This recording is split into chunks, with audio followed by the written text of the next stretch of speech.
Bago ko ikwento ang nangyari sa akin sa Cavite, may isang lumang pamahiin na matagal ko nang naririnig sa mga matatanda sa probinsya. Kapag may narinig kang bulong, iyak o kaluskos sa ilalim ng inidoro, huwag mong papansinin dahil ang tinatawag mo raw, hindi multo, kundi kaluluwang nakulong sa mismong ilalim ng bahay.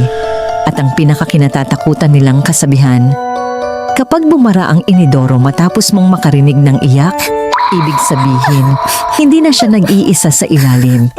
Hindi ko yung pinaniwalaan noon hanggang sa nangyari sa akin.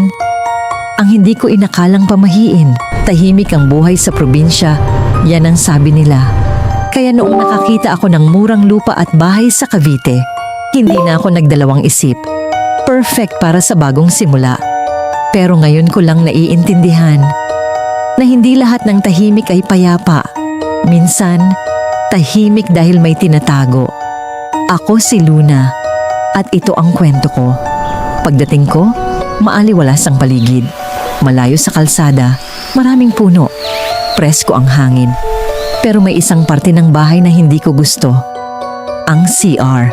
Sa unang gabi ko pa lang, napansin kong may kakaibang parang humihigop ng lamig sa loob.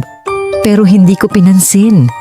Hanggang sa unang beses akong nag-CR pag-upo ko, may naririnig akong mahinang boses, bulong. Malungkot. Tulungan mo ako. Natigilan ako, napalingon, pero walang tao. Paglabas ko, normal naman ang paligid. Kinabukasan, ganun ulit. At habang tumatagal, may nadadagdag. Umiiyak. Yung iyak na parang pinipigil. Iyak na puno ng takot. Tuwing mag-CCR lang ako.